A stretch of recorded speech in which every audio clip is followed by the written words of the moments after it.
Semuanya, terima kasih sudah mengklik video ini. Selamat datang di Opa on Cam Special Tweet Horror. Oke, kali ini di segmen Tweet Horror ini gue bakalan menceritakan cerita yang ada di Twitter yang ditulis oleh akun Twitter Netra Kala dengan berjudul Kamar Tidur. Sebelum masuk ke ceritanya, jangan lupa tekan tombol like video ini dan jangan lupa tekan tombol subscribe channel ini dan nyalakan juga lonceng notifikasinya agar teman-teman tidak ketinggalan cerita-cerita baru dari channel ini. Dan buat teman-teman yang ingin membaca langsung cerita ini, silakan kunjungi akun Twitter penulis yang bakalan gua sertakan di kolom deskripsi. Dan jangan lupa follow akun Twitter penulisnya. Langsung saja kita simak cerita kali ini. Rintik hujan sejak sore sudah turun membasahi bumi. Selfie sedari tadi hanya meringkuk di atas kasurnya. Entah kenapa hari ini dia hanya ingin berdiam diri setelah sebulan penuh melakukan perang berkepanjangan demi bisa melakukan sidang pendadaran. Masih segar dalam ingatannya berhari-hari yang lalu ketika ia menerima ucapan selamat atas kelulusannya. Ya, meski harus sedikit merevisi hasil karya tulisnya, setidaknya dia bisa lebih tenang saat ini. Menggeliat perutnya mulai keroncongan. Jam di dinding kamarnya juga sudah menunjukkan pukul 5 sore, yang berarti dia sudah tidur cukup lama hari ini. Beberapa notifikasi terpampang di layar handphonenya, namun tidak ada satupun yang ia balas. Hanya satu pesan ibunya yang ia baca menanyakan bagaimana kabarnya. Ayah, ibu, dan adiknya memang sudah 2 hari ini pulang ke tempat tinggal neneknya yang berjarak 3 jam perjalanan untuk menghadiri acara keluarga. Namun karena Selfie tidak bisa ikut, baru besok hari dia akan menyusul ke sana. Beranjak dari tempat tidur, Selfie segera menuju ke toilet. Hampir 30 menit Selfie berada di kamar mandi. Rutinitasnya membersihkan diri dengan segala macam bentuk perawatan kecantikan. Selalu membuat dirinya betah berlama-lama di tempat tersebut. Sampai-sampai dia tidak menyadari kalau kumandang azan maghrib sudah mulai terdengar. Setelah selesai melaksanakan kewajibannya, segera dia beranjak menuju ke arah dapur. Bunyi yang berasal dari perutnya semakin lama semakin tidak terkendali. Masak apa ya? Ucapnya sambil membuka pintu kulkas. Namun tidak ada ketertarikan sama sekali. Beranjak dia berjalan menuju ruang tengah dan menghidupkan televisi. Beberapa kali Selfie men-scroll handphone miliknya, memilih-milih menu makanan yang sekiranya enak untuk disantap. Sayangnya sudah beberapa menit berlalu tetap saja. Dia juga tak kunjung menemukan sesuatu yang menggugah minatnya. Srek. Terdengar sesuatu seperti kodeng yang disibak. Selfie dia memperhatikan arah suara. Telinganya ia tajamkan. Tapi suara itu tak kunjung muncul lagi. Apalagi hujan di luar semakin deras. Tep. Tiba-tiba saja lampu padam. Semua berubah menjadi gelap. Cahaya hanya berasal dari layar handphone miliknya. Segera ia berjalan menuju ke arah dapur untuk mencari lilin. Bayangan yang muncul dari efek cahaya justru kadang membuat Selfie merasa ngeri sendiri. Rumahnya benar-benar terasa gelap dan mencekam. Apalagi sekarang dia sedang sendiri di rumah. Untungnya sedari tadi pintu dan jendela sudah ia kunci rapat-rapat. Ohok, ohok, ohok. Seketika tubuh Selfie mematung. Jelas sekali dia mendengar suara batuk yang sering keluar dari mulut ayahnya. Ya, ayah, panggil Selfie. Namun tidak ada jawaban.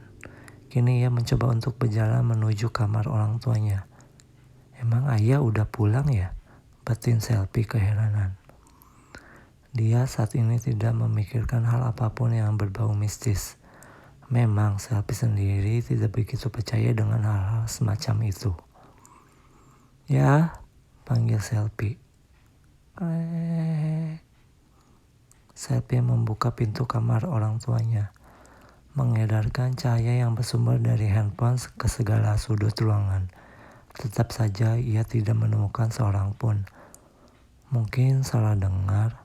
Batin Selfie kembali menutup pintu kamar orang tuanya. Hujan semakin deras, petir makin sering terlihat. Gemuruh suara guntur juga datang silih berganti.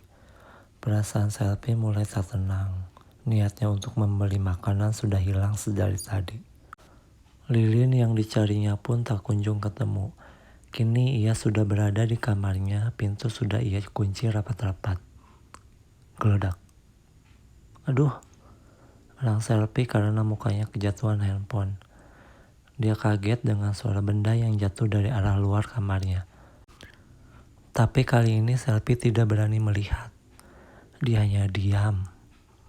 Dia juga mendengar ada suara langkah kaki yang bolak-balik melewati kamarnya. Ketakutan benar-benar menjalari batinnya kali ini.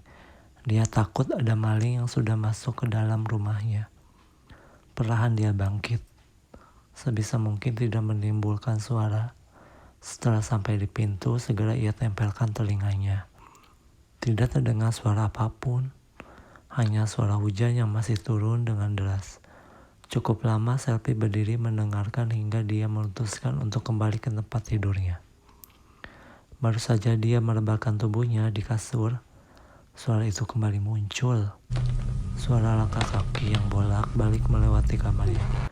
Dengan cepat Selfie untuk menghubungi ibunya. Ketakutan benar-benar menjalari diri Selfie. Dia tidak berani menelpon. Takut kalau si pencuri mendengar ada orang dan justru malah nekat melukainya. Sudah 15 menit berlalu, tapi ibunya tak kunjung membaca pesannya.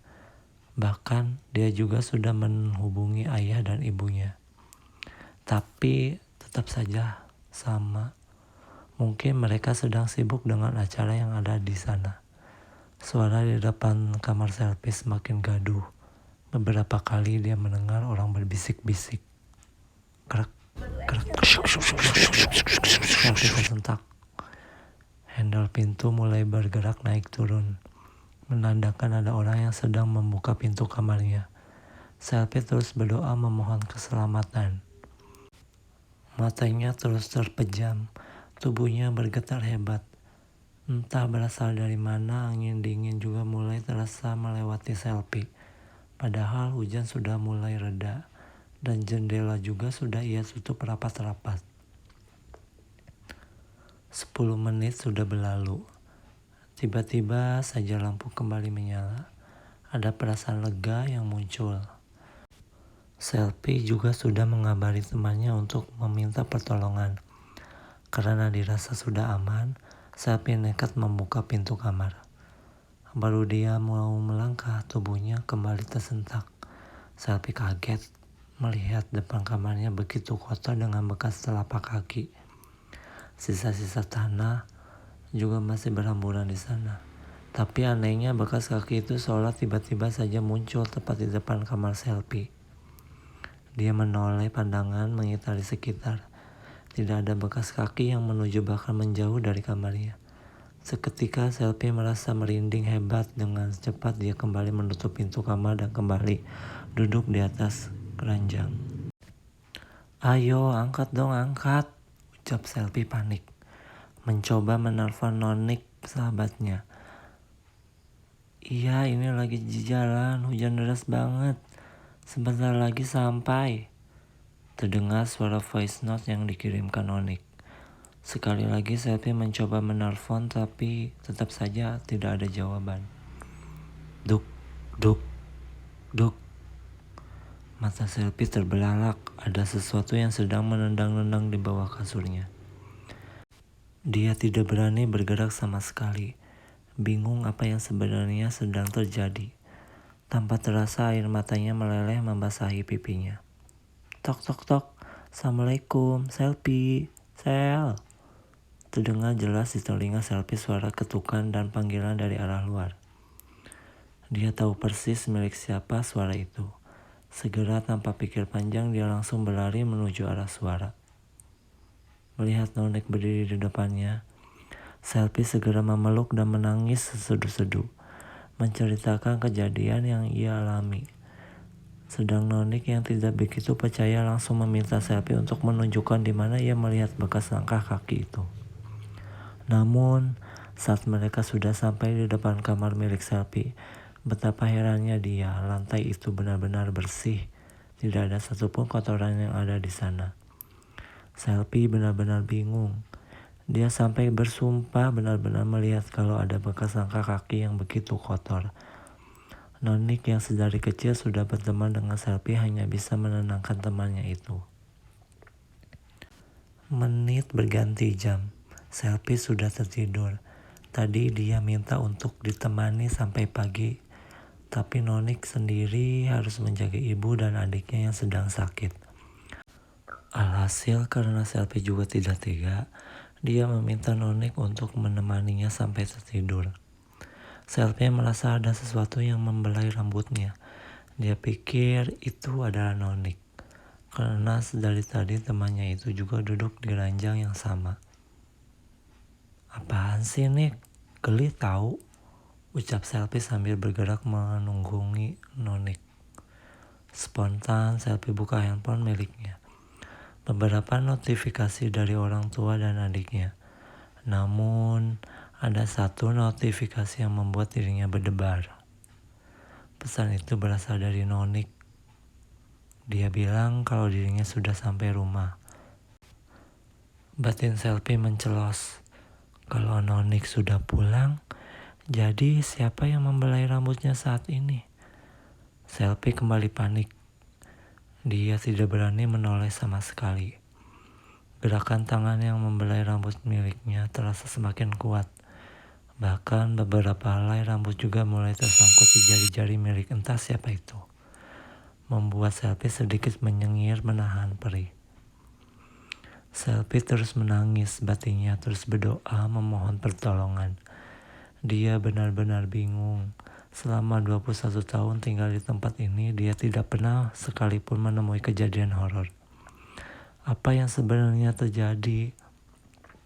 Krek. Selfie tersentak. Orang yang ada di sebelahnya sepertinya beranjak dari kasur. Jelas sekali tekanan yang ada di sisinya tiba-tiba menghilang. Tapi tetap saja Selfie tidak berani untuk menoleh. Entah sudah berapa lama dia diam mematung. Matanya tertutup rapat, batinnya terus melantunkan doa.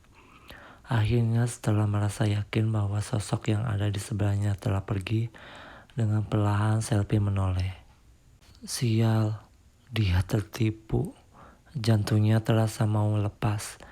Dia melihat seorang wanita dengan mulut menganga meneteskan darah. Matanya putih, rambutnya begitu kotor sedang melotot ke arah Selfie.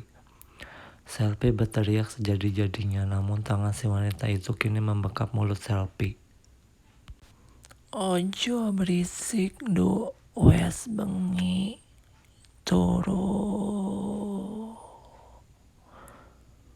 ucap sosok itu sambil tertawa cekikikan. Semuanya tiba-tiba menjadi gelap. Paginya Selfie terbangun dirasakan ada yang menempel di keningnya. "Sudah bangun, Kak?" ucap seorang wanita. Yang ternyata itu adalah ibu Selfie. Sontak dia langsung bangun dan memeluk ibunya. Dia segera menceritakan apa yang terjadi malam itu. Mendengar penuturan dari ibunya, ternyata setelah pingsan, Selfie kerasukan sosok wanita. Untung Nonik kembali lagi setelah mendapatkan kabar kalau ada yang sedang membelai rambut Selfie. Setelah Nonik dan saudaranya manggil Pak Ustadz, mereka diminta untuk menelusuri rumah. Benar saja, ada beberapa tanah dan bunga yang ditaruh di luar tidak jauh dari kamar. Benda-benda itu terlihat sudah mengering. Rupanya karena Selfie jarang sekali menyapu selama ditinggal orang tuanya, jadi dia tidak tahu kalau ada orang yang sengaja menaruh tanah, kuburan, dan bunga di tempat itu.